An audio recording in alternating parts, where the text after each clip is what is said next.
ፒኤስጂ የ2024-25 ሻምፒዮንስ ሊግ አሸናፊ መሆናቸውን አረጋግጠዋል።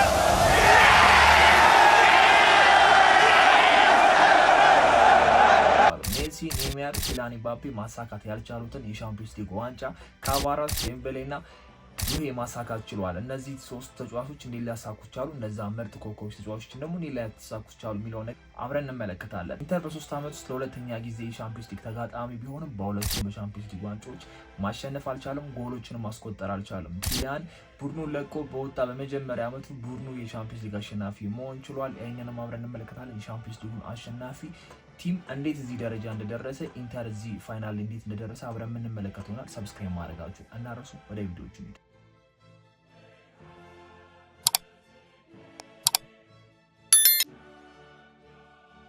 ፒኤስጂ ሻምፒዮንስ ሊግ አጀማመሩ በጣም ልክ አልነበረም። ከ8ቱ ጨዋታዎች አዲስ ፕላትፎርም ነበር በዚህኛው ዓመት የተጀመረው ሻምፒዮንስ ሊግ 8 ጨዋታዎችን አድርጋችሁ ከዛ ወደ 16 ከዛ በኋላ 8-4 እያለ ወደ ፋይናል ነው የሚሄደው። ፒኤስጂ ከ8 ጨዋታ ማሸነፍ የቻለው 4ቱን ብቻ ነበረ። ከዛም በኋላ ከ1 እስከ 8 ደረጃ መጨረስ አልቻለም፣ ደረጃ ስለነበረው ማለት ነው። ከዛ መጨረስ ስላልቻለ በጥሎ ማለፍ ነው ወደ 16 መቀላቀል የቻለው። በጥሎ ማለፉ ብረስትን በማግኘት ደርሶ መልስ በማሸነፍ እንግዲህ ከሊቨርፑል ጋር ነበር መጋጠም የቻለው። የመጀመሪያው አጀማመሩ በጣም መጥፎ ነበር። ከዛ በኋላ ግን ከብረስት ጀምሮ እስከ ፋይናል ያለው ጨዋታ በጣም የሚገርም ጨዋታ ነበር። ሌላ ፒኤስጂ ነበር ያሳዩን። እንደ ቲም ተዋወደው በጣም አሪፍ ጨዋታ፣ በጣም ፈጣን ጨዋታ ነበር ሲጫወቱ የነበሩትና የሊቨርፑልን ጨዋታ የምታስታውሱት ከሆነ ሜዳቸው ላይ መጨረስ የሚችሉትን ጨዋታ ነበር ተሸንፈው፣ ግን ደግሞ አንፊልድን ላይ መቶ ቲም ማሸነፍ በጣም ከባድ ነው። ጭራሽ የሻምፒዮንስ ሊግ ናይት ነው፣ ደጋፊዎች በጣም የሚነሳሱበት ነበረ። ግን ፒኤስጂ ያልበገሩም አንፊልድ ላይ ሊቨርፑልን በማሸነፍ ወደ ቀጣይ ዙር አለፈ።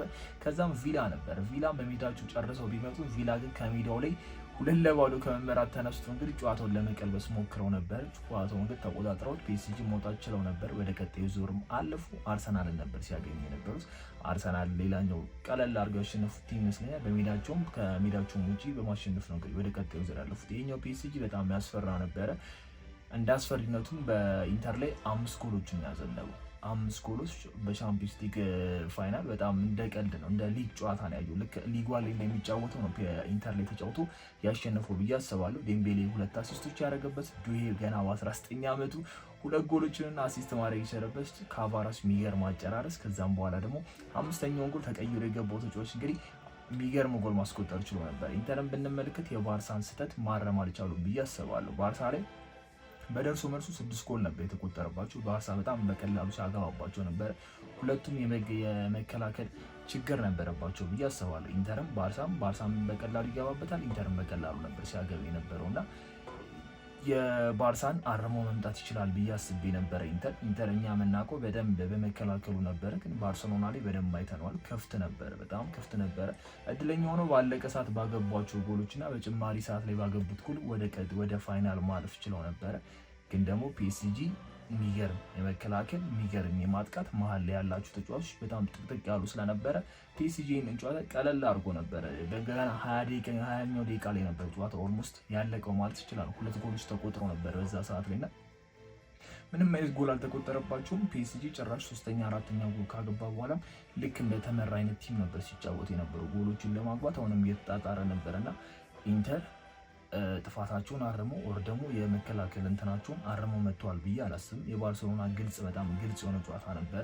ከ2-0 እየመሩ ባርሰሎና 3-2 ቀልብሶት ነበረ እና ከዛ በኋላ ነው እንግዲህ ራሳቸው ቀልብሰው ደግሞ ወደ ፋይናሉ ማለፍ የቻሉት። ባርሳ ላይ ያዩትን ስህተት አሰልጣኙ ማረም አልቻሉ። ፒኤስጂ ደግሞ ያን ስህተት ተጠቅሟል። የመከላከል ድክመታቸውን በደንብ ያስታውቅ ነበር። የሀኪሚ ጎል በጣም ቀላል ነበር። እዛ ፔናልቲ ቦክስ ላይ እዛች ጠባብ ከበረኛው ጋር ፊት ለፊት ነበረ። ቀለል አድርጎ ነበር ሲያስቆጠር የነበረውና የሻምፒዮንስ ሊጉ ምሽት እንደዚህ አልጠበቅኩትም። ሜቢ ትንሽ ይፎካከራሉ ብዬ ነበረ። ኢንተር ካለው የተጫዋቾች ልምድ ከሁለተኛ ፋይናሉ ነው ከዛ ካለፈው ፋይናል የሆነ ነገር ይማራሉ ብዬ አስቤ ነበረ፣ ግን ምንም አላደረገም። ሲቲ ላይ እንደውም የተጫወቱት መንገድ አሪፍ ነበረ። ለማግባት ሞክሯል፣ ብዙ ጎሎችም አልተቆጠረባቸውም። 1-0 ነበር ያለቀውና ይሄኛው ግን ፒኤስጂ እንጃ አላውቅም፣ ቅጥቅጥ አድርጓቸው በጣም በአሳማኝነት ሁኔታ ነው የተሸነፉትና 5 ጎል እንደውም ለኢንተር በጣም ውርደት ነው ብዬ አስባለሁ። 5 ጎል ከና የሊጉን ታይትል አጥተው ነው የመጡት። የሊጉን ታይትልም ያጡት በራሳቸው እጅ ነው ብዬ አስባለሁ። ናፖሊ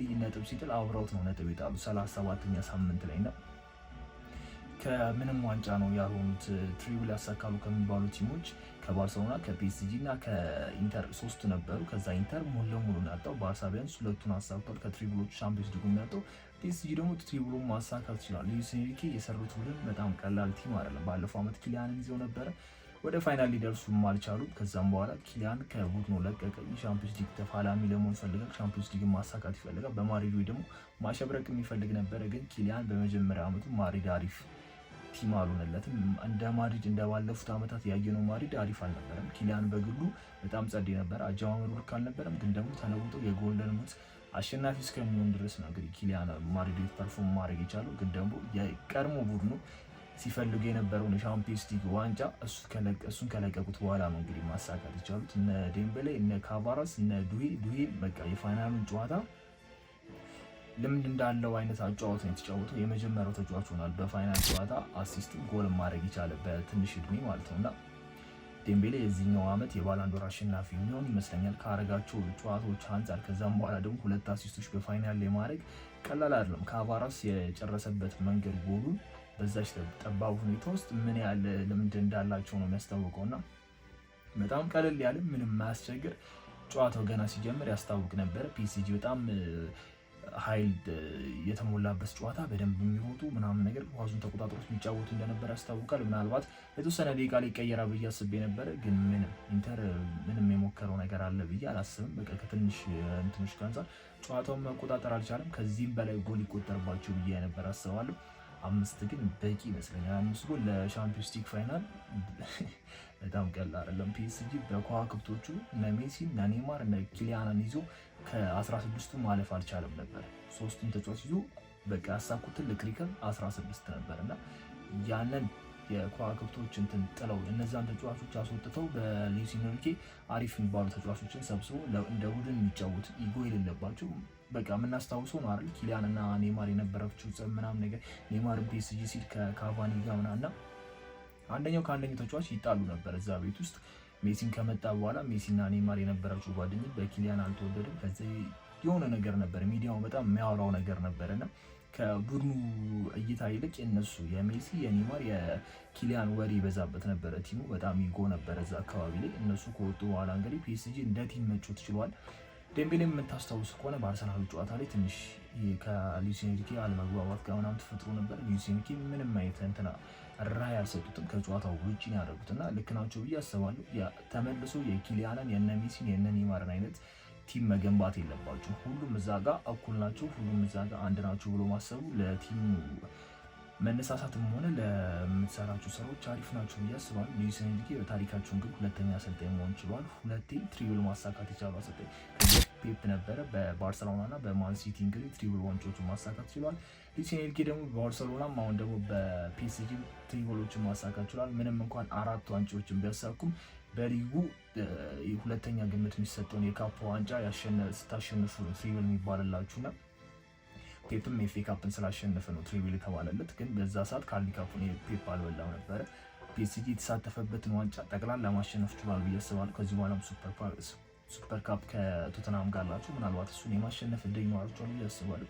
በቶተናም ይሸነፋሉ ብዬ አላስብም። ሉዊስ ኤንሪኬ ለራሳቸውም ለፒኤስጂም ትልቅ ታሪክ ነው የጻፉት ብዬ አስባለሁ። ፒኤስጂ ለአመታት ሲፈልግ የነበረውን ሲሰቃይበት የነበረውን የሻምፒዮንስ ሊግ ዋንጫ ብዙ ብሮች ሲያፈስበት የነበረውን የሻምፒዮንስ ሊግ ዋንጫ በመጨረሻም በቀላሉ በቃ ጨዋታውን የፒኤስጂ ደጋፊ ሆናችሁ ብታዩት ዘና እያላችሁ የምታዩት ጨዋታ ነው። ደስ እያላችሁ ገና ጨዋታው እረፍት ላይ እየጨፈራችሁ የምታዩት ጨዋታ ነበርና ፒኤስጂ ጨዋታውን ገና በ20ኛው ደቂቃ ነበር የገደለው ብዬ አስባለሁ። ኢንተር ያገባል የሚል እምነት አልነበረኝም። ፒኤስጂም ያሸንፋል የሚል ነገር ነበር። የባርሰሎናን ጨዋታ ስላየው በቀላሉ ያገባሉ። እነዛ 3 ፈጣን ናቸው። ዴምቤሌ እንደምታውቁት ነው፣ ግራዩ ቀኙን አይታወቅም። ካቫራስ የሚጫወትበት መንገድ ሩጫው አሪፍ ነው። ዱሄም ገና ልጅ ነው፣ ገና ሮጦ አልጠገበም።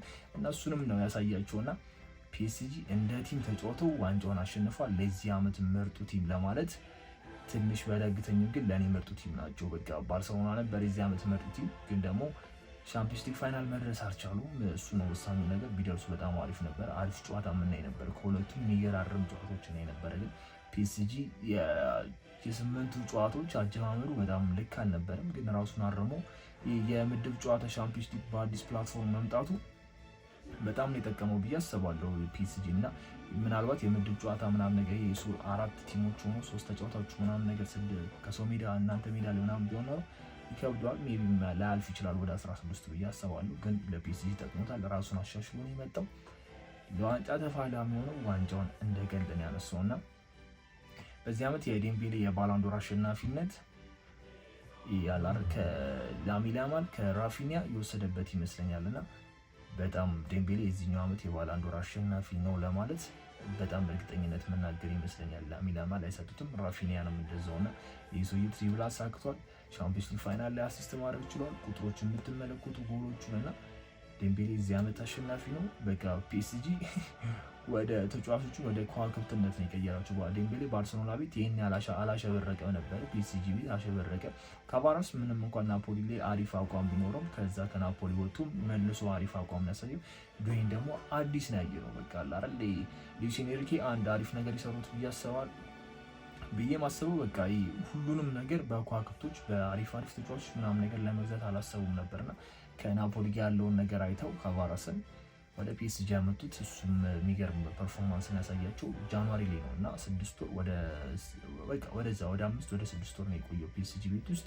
የሊጉን ታይትል ማሸነፍ ችሏል። የሻምፒዮንስ ሊጉ ማሸናፊ መሆን ችሏል እና ሀኪሚን ብንመለከት ራሱ የሴሚ ፋይናል ላይ ማስቆጥሯል፣ ፋይናል ላይ ማስቆጠር ችሏል እና ፒኤስጂ ሲያጠቃም ሲከለከልም የሚገርም ቲም ነው እና በመጨረሻም የፒኤስጂ ህልሙ ሆኗል ብዬ አስባለሁ። የሻምፒዮንስ ሊግ ህልማቸው ተሳክቷል። ሉዊስ ኤንሪኬ ልጁን በካንሰር ህመም ከተነጠቀበት ቀን በኋላ እንግዲህ የደስታው ቀን ይመስለኛል። በቲሸርቱ ላይ እንግዲህ ልጁ በባርሰሎና ቤት እያሉ የባርሰሎናን ፍላግ ይዛ መሬቱ ላይ ስታደርግ የነበረውን ነገር በፒኤስጂ አድርጎ ቲሸርት አሰርቶ እሱ ለብሶት ነበር። የፒኤስጂ ደጋፊዎችም ያንን ነገር እንደ ቴፎ አሰርተው ሜዳቸው ላይም ታይቷል እና ለነሱም አሪፍ ነገር ነው። ለአሰልጣኛቸው ክብር ይመስለኛል። እሱም ልጄን ፊዚካል የለችም እንጂ በነፍሴ ከኔ ጋር ያለችው የሚለውም ነገር ስላለ ሉዊስ ኤንሪኬ እኔ በጣም ነው ደስ ያለኝ። ያሳለፈው ነገር ቀላል አይደለም። ልጅን ማጣት የ9 ዓመትን ገና አላስቸገረችም፣ ገና ሮጣ አልነገረችም፣ ብዙ ነገር አላየችም እና ሉዊስ ኤንሪኬ በመጨረሻም ለፒኤስጂዎች